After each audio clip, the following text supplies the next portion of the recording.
Happening now, beefed up security in the nation's capital. Barriers are going up around Capitol Hill and law enforcement agencies in Washington, D.C. as a precaution. The decision comes after a former Hamas leader urged, quote, a global day of rage today. There also is stepped up security at synagogues in the Washington area. And today is Shabbat, the Jewish day of rest, and it's a time for the Jewish community to come together and light candles. Today it's going to look a little different. Yeah, there's increased security at temples and synagogues around the world. NBC4's Jackie Gillis spoke with JewishColumbus about how they're staying safe and connected in their community. Jackie. Sierra and Jared, I want to be clear that there are no credible threats here locally, but however, if a situation should arise, JewishColumbus has security measures in place. Our community has not experienced a crisis like this in decades. It's probably the biggest crisis our generation will ever face.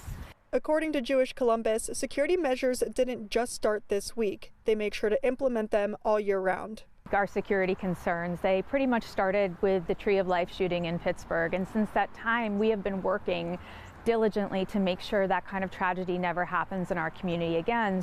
Thursday, a former Hamas leader called for protests around the world. Again, there are no credible threats, but it's important to keep an eye out. We encourage people to be vigilant, to be cautious, but to also not be afraid to keep living Jewishly here in Columbus. Shabbat begins tonight at sunset and ends tomorrow at sunset.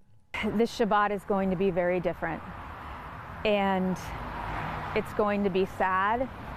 But I think we will all find comfort in lighting our Shabbat candles and being together and having that kind of solidarity within our community at this very difficult time.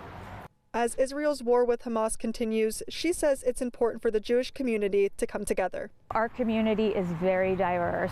We are diverse in our political views in both the United States and in Israel.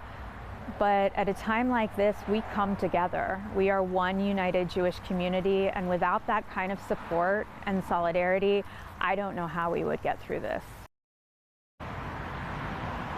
The Jewish community is encouraged to gather tonight and share some light and also pray for the Jewish community, not just here in Columbus, but around the world. Local for you in Columbus, I'm Jackie Gillis, NBC4.